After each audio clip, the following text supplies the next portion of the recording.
দিন দূর থেকে ডাক মারছে, রে শিকারে, তোর পায়ে ধরে আমার নবীরে ধমক দিস না রে। আমার নবীর ধমক আমি সইতে পারি না রে। আল্লাহু আকবার।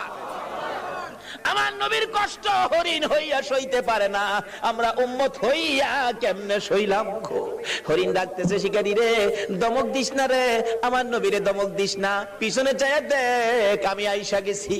শিকারী পিছনে চাইয়া দেখে হরিণ গিয়েছিল একটা, অহন দুইটা বাচ্চা ও সাথে মোট তিনটা দেখা যায়।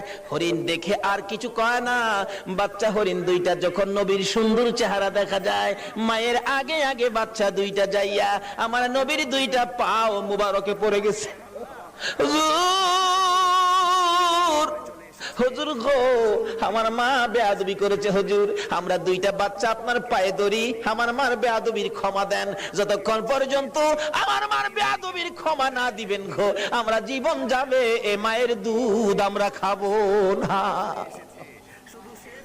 আমার নবী ডাকে, শিকারী রে বল এবার হরিণ কোনটা নিবি? বড় হরিণটা নিবি না বাচ্চা দুইটা নিবি?